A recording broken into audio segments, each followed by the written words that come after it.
What's going on, guys? Dan Watson, learningcameras.com. I've got these new straps by DaVarg. They're the Harnez series. There's a 203, which is a wrist strap, a 211, and a 215, and they're basically just different sizes. Here's a wrist strap here, and then we kind of have this intermediate size, and then this is their biggest strap right here, and I've got this mounted onto the A6300. It's probably the one that I used the most. So let me give you just kind of a little bit of information about the strap in the series. Everything is genuine leather. It's vegetable tanned. You have these brass buckles that will not be anything for condensation or anything like that. They're going to hold off very well. And everything is very, very high-end, well-built. It comes with these cases. It comes with their tags. And you basically get this little manual about some information about the straps as well as how to anchor them. So here are some things about them that I like, some of the things that I didn't like. The wrist strap, if you want a wrist strap, highly recommend this wrist strap. This is actually the one that I would probably recommend the most. The leather is very, very nice. It feels comfortable. There's no issues at all. It's a very strong harness, so I would have no problem putting a very, very nice high-end camera on this one. This strap right here is their intermediate series. I didn't use it as much. It seemed a little small for a camera like this, so you'd have to go pretty compact for that one. It doesn't have any kind of a shoulder mount, and so it's much thinner, much lighter. It still looks like it would hold quite a bit. You do have your brass buckles on there as well. And the other thing that I did not like quite as much is attaching this. In order to attach this, you actually have to undo one end and then attach this portion to it, and then you can do it with only unattaching one of these instead of the other, and then you can loop everything through and reattach it. Same thing with this one, but for this one, for just being such a small strap, it didn't really make a whole lot of sense to me.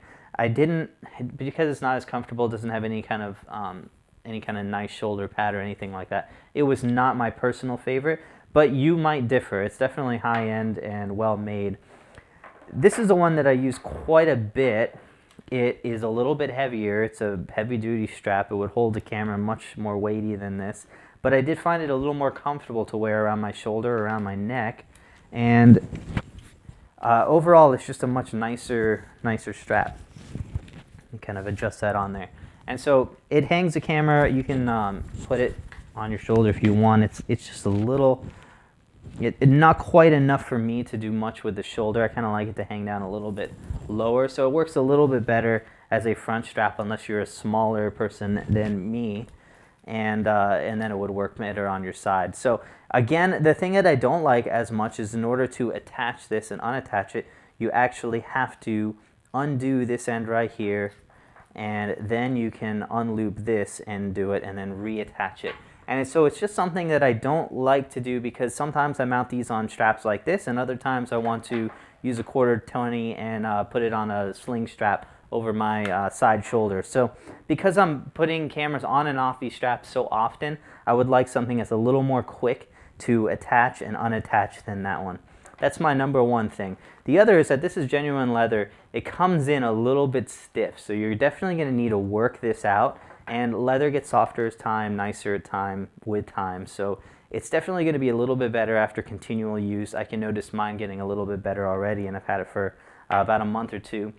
It still is a little on the stiff side for me, and it's not as comfortable as a result. So those are the two negatives, is that until you work this thing in, I mean, if you just sit here and work this in, you'll start to feel it get a little bit better. Also, the buckles are just a little big and weighty for me on a camera this small. So I couldn't really find the happy medium between these two, between the buckle size.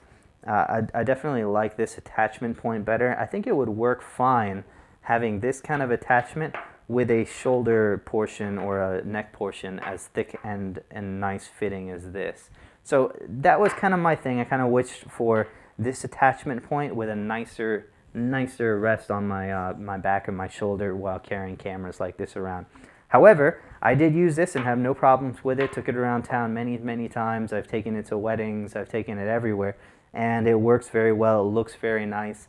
The stitching is incredibly well crafted. I must say that the strap itself is definitely worth the money. You can check them out. They're also available from a variety of sources. I'm going to put some links down below so you can check those out. If you're looking for a high-end strap, it's definitely a good way to go. Again, if you're a person who likes a wrist strap, there is nothing better on the market, I think, than this, because you're getting your high-end. There's really no limitations, no negatives to getting something like this, and you just have some very, very nice leather to wrap around your wrist. It looks very good too. So those are kind of my thoughts on the different series. Again, this is a 203, 211, and the 215, I believe. And so it comes with cases, comes with some genuine information about the company and things like that. So they make a bunch of other leather products as well, not just camera straps. This is actually something that's new to them, and they're doing pretty well at it. And the build quality is just unbelievable, and just nice, genuine leather. Nothing looks better, nothing feels better than some really top-end leather stitching. So definitely check these out, and stay tuned, and we'll have some more on the way.